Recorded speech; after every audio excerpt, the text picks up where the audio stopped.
Gabriel a Nazaret, ciudad de Galilea, a una virgen desposada con un varón llamado José, de la casa de David, y el nombre de la virgen era María. Y habiendo entrado el ángel a ella, le dijo: Dios te salve, llena de gracia, el Señor es contigo, bendita tú entre todas las mujeres. Padre, del Hijo y del Espíritu Santo. Amén. Hoy esta gran fiesta de la Inmaculada Concepción de Nuestra Señora. Se ha preparado un trono para ella, inmaculada. Perteneció al colegio. Esa imagen ahora vamos, en medida de posible, sacarla para que se venere. Nos han pedido los superiores que en este día, pensando en 2017, en la peregrinación a Fátima, por los aniversarios de esa aparición, que hoy también prediquemos un sermón imperado en cuanto al tema, ya propuesto y definido por los superiores. Cada sacerdote lo desarrolla como guste. Nos han imperado el tema de hablar hoy de los 4 dogmas marianos.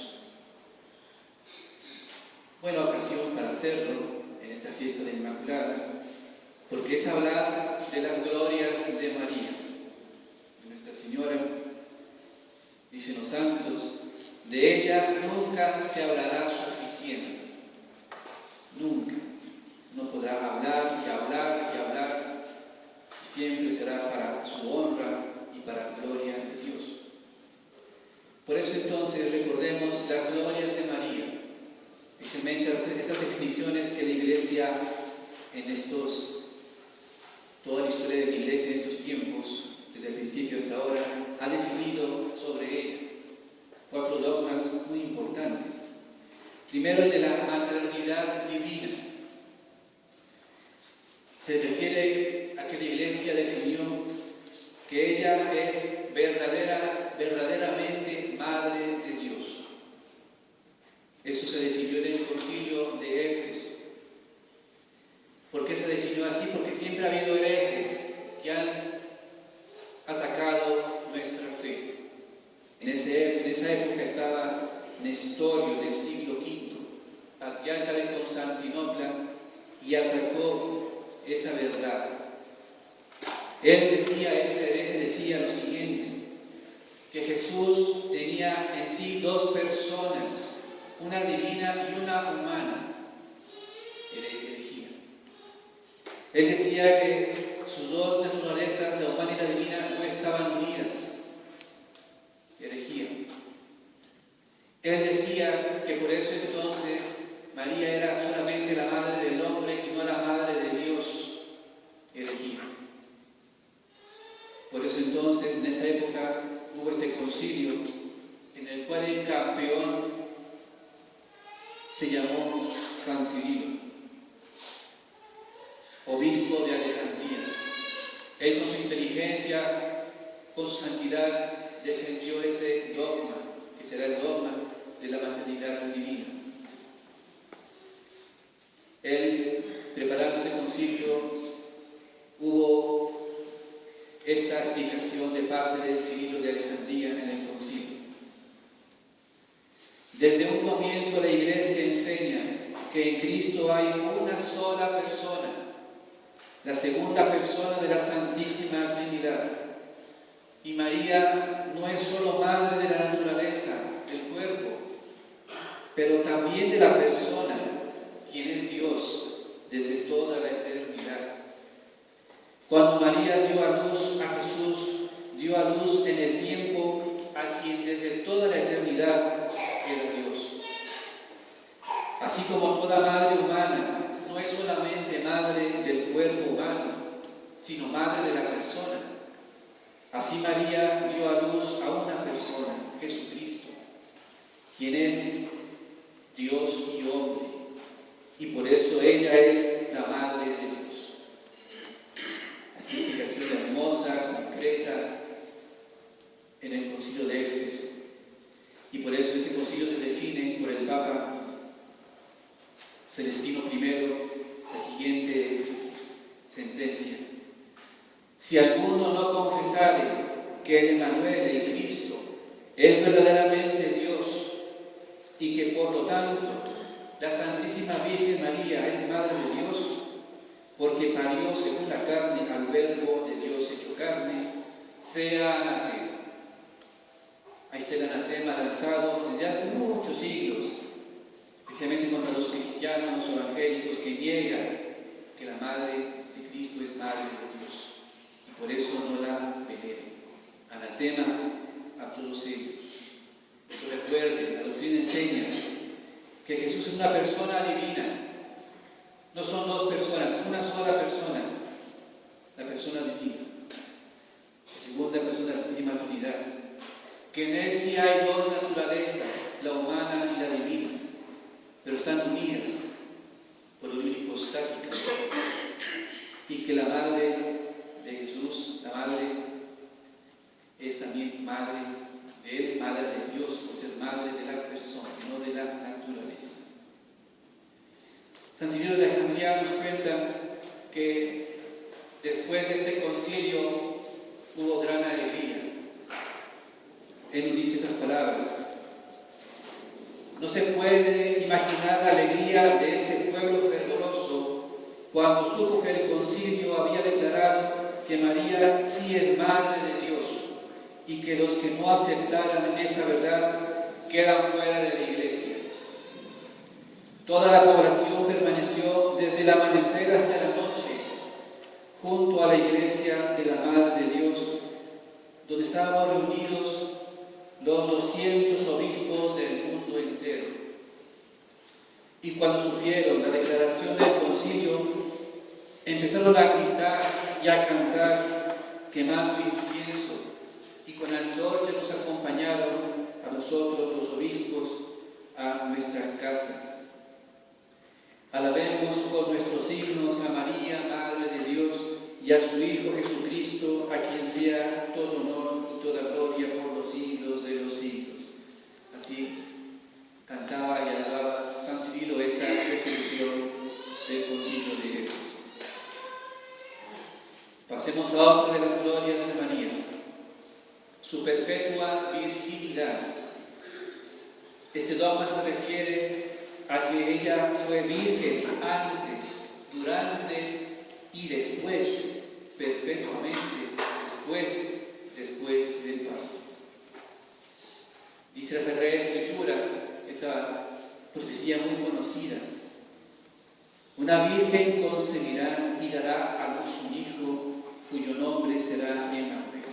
Una virgen, la virgen con mayúscula, ya anunciando desde antes su perpetua virginidad. Ya desde antes también se le creyó siempre esa verdad, siempre se creyó así, su virginidad. Pero antes que se declarara este dogma, hubo un obispo llamado Máximo en Turín, Italia, que se anticipó a la definición del dogma. Vivió allá por los años 408 y 432. Él, en un sermón, Máximo habla así de Nuestra Señora, de su virginidad. La Virgen concibe sin la intervención de varón. El vientre se llena sin el contacto de ningún abrazo. Y el casto seno se acogió al Espíritu Santo, que los miembros puros custodiaron y el cuerpo inocente albergó. Contemplad el milagro de la Madre del Señor. Es virgen cuando concibe, virgen cuando da a luz, virgen después del parto, gloriosa virginidad y preclara fecundidad. Se adelantó a decir esto y después el Concilio de Letrán, celebrado en el 649, efectuó la solemne definición de la virginidad perpetua de la Madre de Dios, como dicen los cristianos, que tuvo hijos después. Es una grande herejía quien diga eso. Los padres del Concilio de Letrán declararon declaran lo siguiente: si alguno, de acuerdo con los padres, santos padres, no confiesa que María Inmaculada es real y verdaderamente Madre de Dios y siempre virgen, en cuanto concibió al que es Dios único y verdadero, el Verbo engendrado por Dios Padre de toda la eternidad, en estos tiempos, sin semilla humana lo engendró y nacido sin corrupción de su virginidad, que permaneció intacta después de su nacimiento, sea anaquema. Si alguien no cree, sea anaquema. Pasemos a la tercera gloria de Nuestra Señora en su Inmaculada Concepción, el otro dogma, que fue ya declarado en 1854. La Escritura habla también de este privilegio de Nuestra Señora, lo insinúa ya. En el Cantar de los Cantares dice Dios, hablando de Nuestra Señora: toda hermosa eres, amada mía, no hay en ti la menor mancha. Ahí está ya la Inmaculada Concepción, su declaración dentro de la Sagrada Escritura. La menor mancha, no hay. San Gabriel Arcángel en la Anunciación, esas palabras de saludo que dice él, dice el ángel: alégrate, llena de gracia, el Señor está contigo. Llena de gracia.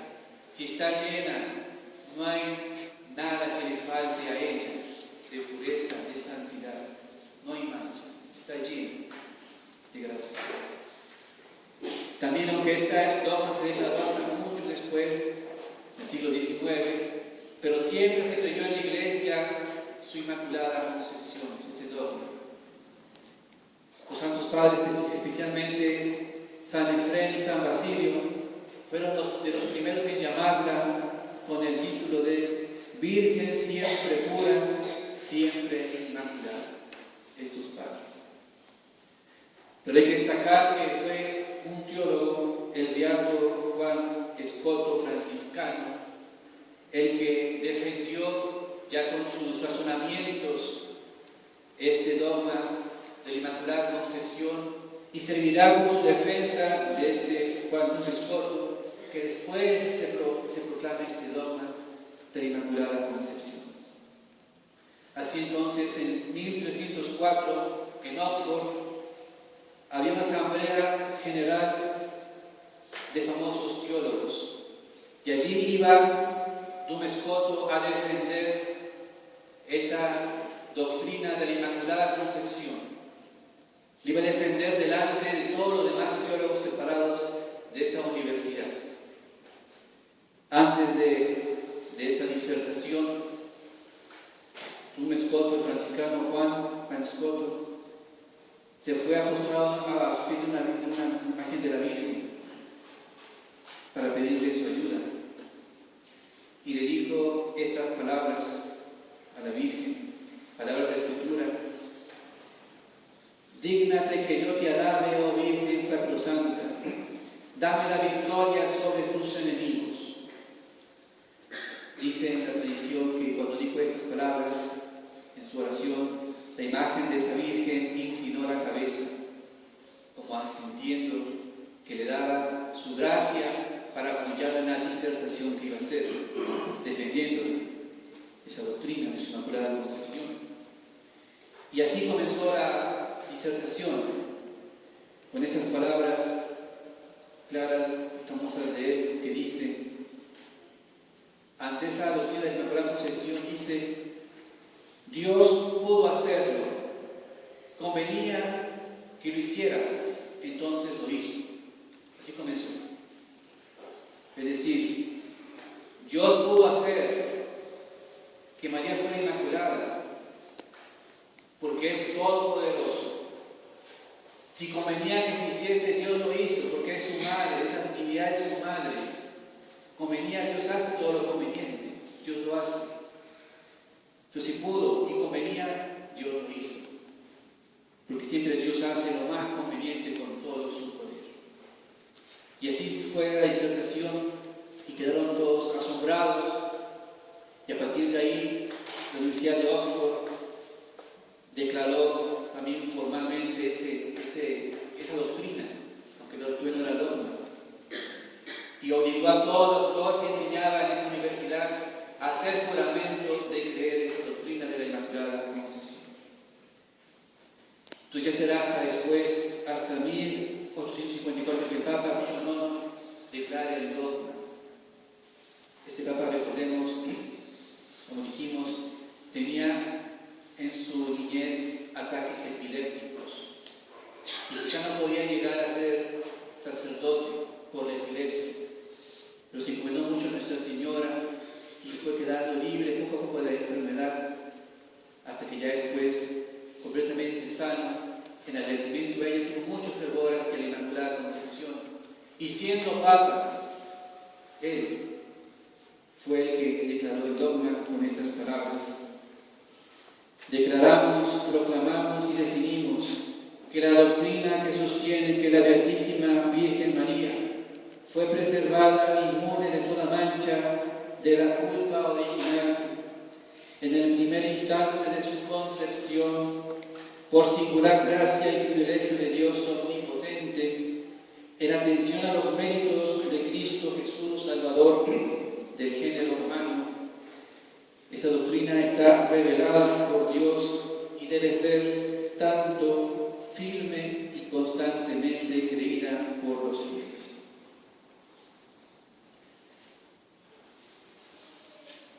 Y la otra, finalmente, gloria de Nuestra Señora, el dogma de su asunción gloriosa a los cielos después de terminada el curso de su vida. Igual esta verdad también se cree desde hace muchísimos siglos, que al final de la vida ella fue asunta al cielo en cuerpo y alma. San Germán de Constantinopla, en el siglo VIII, dice que esa gracia la Virgen la merecía, no solamente por ser Madre de Dios, sino por toda su santidad, que merecía que su cuerpo no se corrompiera en el sepulcro, que fuera preservada de esa corrupción y fuera elevada a los cielos. Así lo dice San Germán de Constantinopla. Tú, según está escrito, te muestras con belleza, y tu cuerpo virginal es todo santo, todo casto, todo es morada de Dios, todo lo cual hace que esté exento de disolverse y convertirse en polvo, y que sin perder su condición humana sea transformado en cuerpo celestial e incorruptible, lleno de vida y sobremanera glorioso, incólume y partícipe de la vida perfecta. Ya lo decía San Germán de Constantinopla. Y otro santo, San Juan Damasceno, habla así también de Nuestra Señora, de la conveniencia que fuese asunta a los cielos en cuerpo y alma. Dice él: convenía que aquella que en el parto había conservado intacta su virginidad, conservara su cuerpo también después de la muerte, libre de la corruptibilidad. Convenía que aquella que había llevado al Criador como un niño en su seno, tuviera después su mansión con él en el cielo. Convenía que la esposa que el Padre había desposado habitara en el tálamo celestial.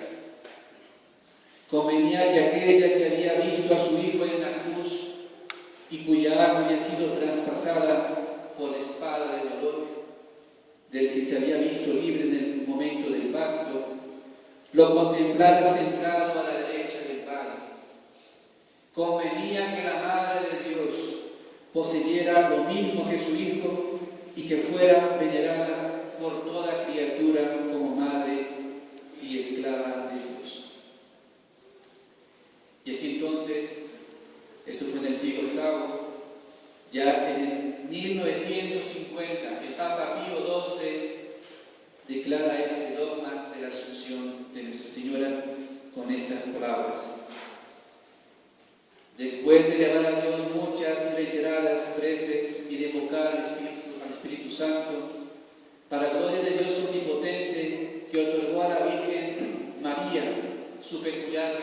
Iglesia, para honor de su Hijo, Rey inmortal de los siglos, vencedor del pecado y de la muerte, para aumentar la gloria de la misma augusta Madre, y para gozo y alegría de toda la Iglesia, con la autoridad de nuestro Señor Jesucristo, de los bienaventurados apóstoles Pedro y Pablo, y con la nuestra, proclamamos, pronunciamos, declaramos y definimos ser dogma divinamente revelado, que la Inmaculada Madre de Dios y siempre Virgen María, terminado el curso de su vida terrenal, fue asunta en cuerpo y alma a la gloria del cielo.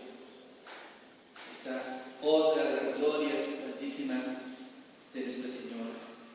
De su Inmaculada Concepción, su virginidad, y así entonces hasta ser gloriosa, la reina del cielo, asunta en cuerpo y alma, queda como coronado todos los misterios también de Nuestra Señora en la tierra. Conclusión, queridos fieles, este día de Navidad, que recordamos sus glorias, es para tener más amor hacia ella, más devoción, y hablar de ella en todo momento que sea propicio, incluso en todo momento. Hablar de nuestra Madre, nuestra gran Madre Santísima, y hacerla conocer y amar de cuanta gente podamos. Con nuestras palabras, hablar de ella, y sobre todo con nuestras acciones, con nuestras obras, ser hijos de la Inmaculada, odiar el pecado mortal, anímense a aborrecerlo con todas sus fuerzas, e incluso el pecado venial, esas malas costumbres que son pequeñas quizás, pero son manchas, hay que aborrecerlas, hay que luchar contra todo lo que pueda ofender la mirada de nuestra Madre allá en el cielo. Uno dice quizá a lo mejor no tiene esa virtud para hablar bien de Nuestra Señora. Efrén no la tenía, un joven de hace muchos años, no la tenía. Efrén, y decía él que las cosas de Dios y de la religión poco le importaban. Y un día tuvo un sueño Efrén. Vio que en su sueño de su lengua nacía una mata de uvas, un racimo de uvas que se extendía por grandes zonas y regiones del mundo. Por eso se le anunciaba que con su boca iba a hacer mucho fruto a la Iglesia de Dios. Especialmente lo supo después, cantando las glorias de María.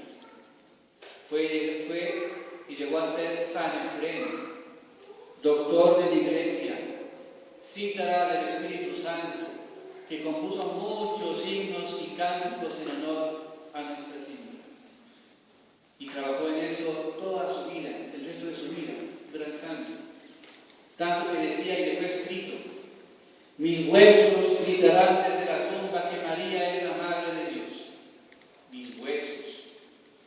Amante de la Virgen hasta la muerte. Después también de la muerte por sus huesos. Para terminar, solamente una anécdota.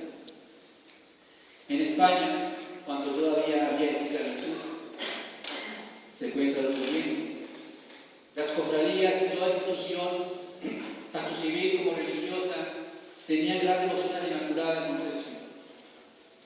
Por todas partes, cofradías hacían fiestas patronales en honor a ella. En aquel tiempo, una cofradía muy pobre, llamada de los negritos de Nuestra Señora de los Ángeles, eran negritos pobres los que acompañaban esa cofradía, no tenían dinero para celebrar ese año la fiesta de la Inmaculada en honor a ella, en honor de dogmas, pues, no querían celebrar. ¿Qué hicieron dos negritos de esa cofradía? Se llamaban Fernando Molina y Francisco Moreno. Salieron por las calles pregonando que se vendían por esclavos a quienes quisieran comprar para juntar dinero y con ello hacer la fiesta a la Inmaculada. Un caballero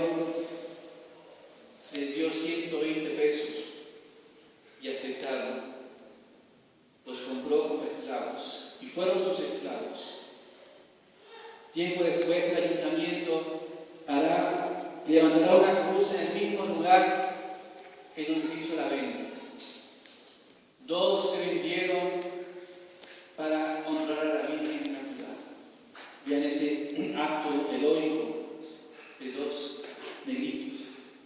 Hagamos algo semejante en nuestra vida, aunque no somos esclavos. Ya no se permite eso. Seamos esclavos de la Virgen para honrarla y amarla todos los días hasta el fin de nuestras vidas. Que así sea, Ave María Purísima. Sin pecado, soy la María Santísima. En nombre del Padre, del Hijo y